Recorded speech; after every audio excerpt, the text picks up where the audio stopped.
अभिवादन। आज हम एक बहुत ही दिलचस्प विषय पर बात करने वाले हैं। भगवान श्री कृष्ण से जुड़ी कुछ आम धारणाएं और उनके पीछे का सच क्या है, ये समझने की कोशिश करेंगे। जी। हमारे पास जो जानकारी है वो श्री कृष्ण, भ्रांतियां और सच के कुछ अंशों से ली गई है।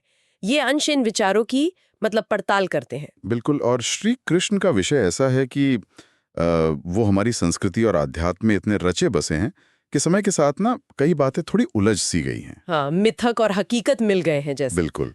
तो इन अंशों की मदद से हम कोशिश करेंगे कि कुछ जो बड़ी भ्रांतियां हैं उनको थोड़ा खोल कर देखें, परत दर परत। हाँ, बढ़िया। तो चलिए सीधा मुद्दे पर ही आते हैं। सबसे पहले और शायद सबसे ज्यादा सुनी जाने वाली बात, श्री कृष्ण की 16,000 पत्नियां। क्या ये सचमुच विवाह थे? हाँ, ये शायद सबसे आम भ्रांति कह सकते हैं। हमारे जो सूत्र हैं वो बताते हैं कि ये एक प्रतीकात्मक कहानी ज्यादा है। प्रतीकात्मक? जी। कैसे? देखिए, श्री कृष्ण ने नरकासुर नाम के एक राक्षस की कैद से 16,000 स्त्रियों को आजाद कराया था। हाँ। अब सोचिए, उस जमाने में हाँ। सामाजिक हालात ऐसे थे कि इन स्त्रियों को शायद समाज आसानी से अपनाता नहीं। हाँ, उनकी स्थिति तो बहुत मुश्किल हो जाती। तो फिर श्री कृष्ण का कदम क्या था इस पर? उन्होंने उन्हें सामाजिक सम्मान और एक तरह की सुरक्षा देने के लिए, आप कह सकते हैं, प्रतीकात्मक रूप से पत्नी का दर्जा दिया। अच्छा।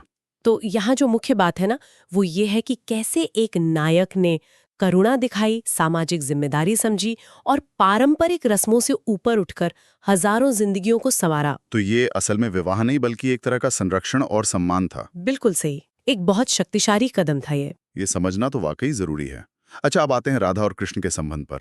अक्सर तो लोग उन्हें पति पत्नी ही समझते हैं या उनका प्रेम उसी तरह देखा जाता है ना? हाँ, ये भी बहुत आम धारणा है।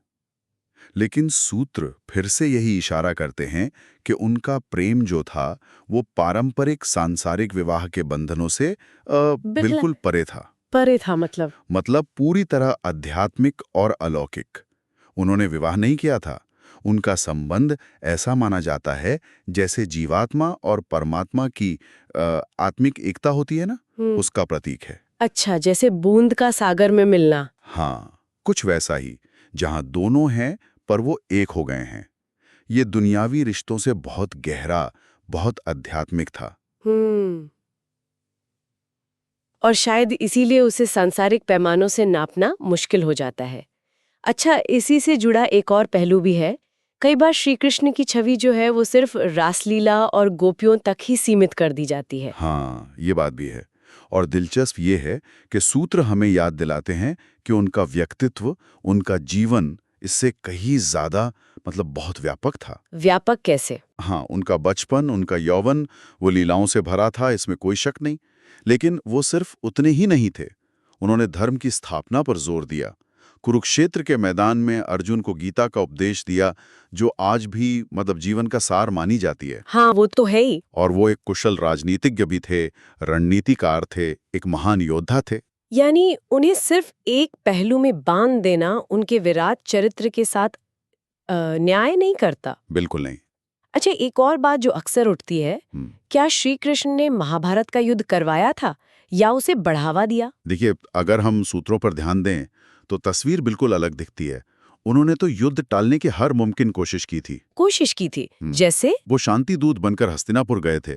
पांडवों के लिए सिर्फ 5 गांव मांगे थे कि बस इतना दे दो, युद्ध टल जाए। हाँ, ये तो सुना है। लेकिन जब शांति के सारे रास्ते बंद हो गए और अधर्म बहुत बढ़ गया, तब धर्म की रक्षा के लिए युद्ध जरूरी हो गया। उनका मकसद युद्ध करवाना नहीं था, बल्कि शांति और धर्म को बचाना था।